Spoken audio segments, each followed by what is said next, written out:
Infection control society Pakistan کے زیر اہتمام طبی مسائل کے حوالے سے معلومات، تحقیقات اور تجزیات آپ کی خدمت میں پیش کیے جا رہے ہیں۔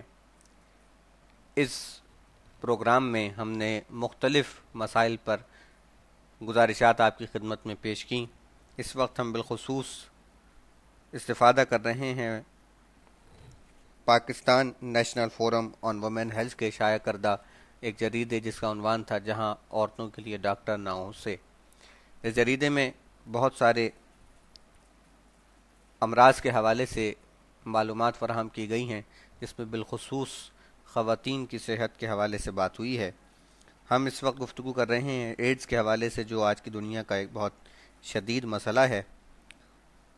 ہمارا موضوع ہے ایڈز کے مریض کی دیکھ بھال کس طرح کی جائے۔ اس کے حوالے سے کچھ اہم باتیں اپنے سامعین کی نظر۔ ایڈز کے مریض کی دیکھ بھال، سماعت فرمائیے۔ ایڈز کی بیماری اور اس کی وجہ سے پیدا ہونے والے صحت کے مسائل لمبے عرصے تک چلتے ہیں۔ ان مسائل کی وجہ سے مریض اور اس کے گھر والوں کا بہت سا وقت اور پیسہ خرچ ہو سکتا ہے۔ اگر آپ کو ایڈز ہو گئی ہے، خدا نخواستہ، تو شاید آپ کو کسی صحت کارکن سے ملنے کی ضرورت ہو یا انفیکشن کے علاج کے لیے دواخانے جانا پڑے۔ لیکن ایڈز کا شکار ہونے کے بعد آپ کو کبھی بھی اسپتال میں داخل ہونے کی ضرورت نہیں ہوگی۔ گھر میں آپ زیادہ آرام سے رہ سکیں گے، جہاں آپ عام ماحول میں گھر والے آپ کی دیکھ بھال کر سکیں گے۔ ایڈز کے مریض کو گھر پر دیکھ بھال کے لیے ایک اچھا مشورہ دینے والا بھی بہت ضروری ہے۔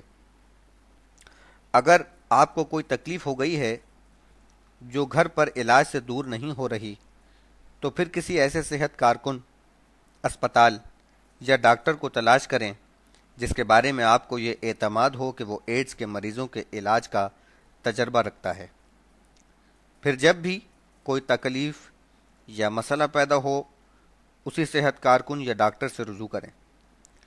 علاج کے لیے ایک اسپتال سے دوسرے اسپتال اور ایک ڈاکٹر سے دوسرے ڈاکٹر تک دوڑنے کا مطلب یہ ہے کہ وقت، پیسہ اور قوت ضائع کی جائے۔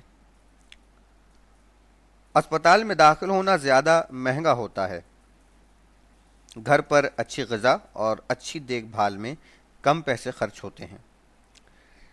گھر پر ایڈز کے مریض کی دیکھ بھال عام طور پر عورتیں ہی کرتی ہیں۔ اگر آپ ایڈز کے کسی مریض کی تیمارداری کر رہی ہیں، یہ بالخصوص خواتین سے مخاطب ہیں، اگر آپ ایڈز کے کسی مریض کی تیمارداری کر رہی ہیں تو اپنی ضرورتوں کا بھی خیال رکھیں۔ خاندان کے دوسرے افراد کا تعاون حاصل کرنے کی کوشش کریں۔ اس کے علاوہ محلے، بستی کے افراد، سماجی تنظیموں یا رضاکاروں کی مدد بھی حاصل کی جا سکتی ہے۔ اس کے بعد ایک تجرباتی کہانی پیش کی گئی کہ جو ایک ایڈز کے مریض کے حوالے سے لکھی گئی ہے، ایک ایڈز کی مریضہ کے حوالے سے لکھی گئی ہے۔ سماعت فرمائیے۔ ایڈز ہونے کے بعد جب راضی صحت کی خرابیوں کا شکار ہوئی تو اس کی ماں نے خوش دلی کے ساتھ اس کی دیکھ بھال شروع کی۔ وہ ہر روز اپنی بیٹی کو نہلاتی، اسے اچھے کپڑے پہناتی اور اس کے سرہانے چھوٹا سا گلدستہ سجا دیتی تھی۔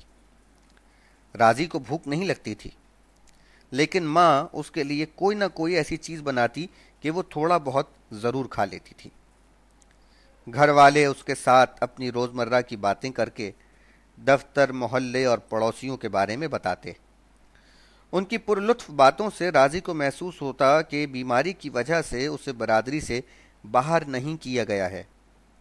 اکثر ایسا ہوتا کہ راضی کی طبیعت بگڑ جاتی۔ ایسے میں جب بھی اس کی طبیعت سنبھلتی، گھر والے راضی کی سہیلیوں کو بلا لیتے جو آ کر اس سے زمانے بھر کی باتیں کرتیں۔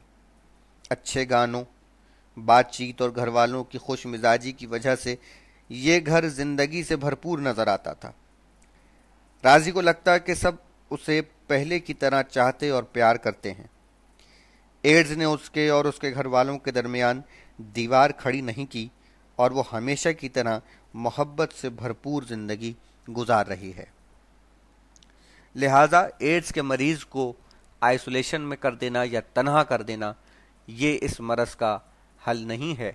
ایڈز کے مریض کے ساتھ بالکل عام زندگی کی طرح کا بیہیویئر رکھنا چاہیے، برتاؤ رکھنا چاہیے، اس سے وہ زندگی کی طرف پلٹ سکتا ہے، یا جتنا وقت بھی اس کی زندگی کا باقی ہے وہ زندگی سے بھرپور گزر سکتا ہے۔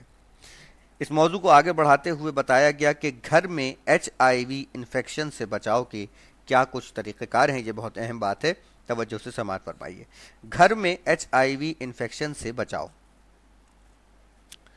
اب جو باتیں ہم آپ کو بتا رہے ہیں ان پر عمل کیا جائے تو HIV کے مریض سے اس کے ساتھ رہنے والوں کو HIV سے متاثر ہونے کا خطرہ نہیں ہوتا۔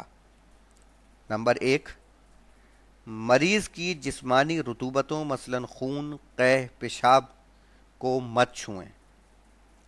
نمبر 2، بہتر یہی ہے کہ دوسروں کے زیر استعمال بلیڈ، سوئیاں اور ایسے دھار والے آلات استعمال نہ کیے جائیں جو جلد وغیرہ کاٹ سکتے ہیں۔ اسی طرح ٹوتھ برش بھی استعمال نہ کریں۔ اگر ایسی اشیاء کا استعمال ضروری ہو تو پہلے انہیں جراثیم سے پاک کر لیں۔ یہ ممکن نہ ہو تو انہیں 20 منٹ تک کھولتے ہوئے پانی میں رکھیں۔ نمبر 3، زخموں کو ڈھانپ کر رکھیں۔ یہ ایڈز زدہ افراد اور ان کی دیکھ بھال کرنے والے دونوں کے لیے لازمی ہے کہ وہ زخموں کو صاف ستھری پٹی یا کپڑے سے ڈھانپ لیں۔ نمبر 4، گندی پٹیوں، کپڑوں، خون، قے، پیشاب وغیرہ کی صفائی کے دوران پلاسٹک یا کاغذ کے دستانے پہنیں یا کوئی بڑا پتہ استعمال کریں۔ نمبر 5، بستر کی چادر یا کپڑے وغیرہ تبدیل کرانے کے بعد صابن سے اچھی طرح ہاتھ دھو لیں۔ نمبر 6، بستر اور کپڑے صاف ستھرے رکھیں، اس سے مریض جلدی امراض سے بچا رہے گا۔ کپڑوں اور بستر کو خون، پیشاب یا جسمانی رطوبتوں سے صاف کرنے کے لیے انہیں گھر کے دوسرے کپڑوں سے الگ دھوئیں۔ کپڑے کے داغ دھبے سے محفوظ حصے کو پکڑ کر داغدار حصے میں پانی کی دھار مار کر اسے صاف کریں۔ اگر کپڑے پر خون کی زیادہ مقدار ہو تو خاص طور پر احتیاط سے کام لیں۔ اسی طرح چادر اور کپڑوں کو صابن ملے پانی میں دھوئیں اور ممکن ہو تو انہیں دھوپ میں سکھائیں۔ کپڑے سوکھنے کے بعد انہیں معمول کے مطابق استری کریں۔ اس کے بعد جو عنوان ہے وہ ہے کہ جب تک ممکن ہو صحت مند رہیں۔ یہ ایک تفصیلی عنوان ہے کہ صحت مند رہنا کیسے ممکن ہے۔ آنے والے لیکچر میں ہم اس عنوان پر تفصیلی گفتگو کریں گے۔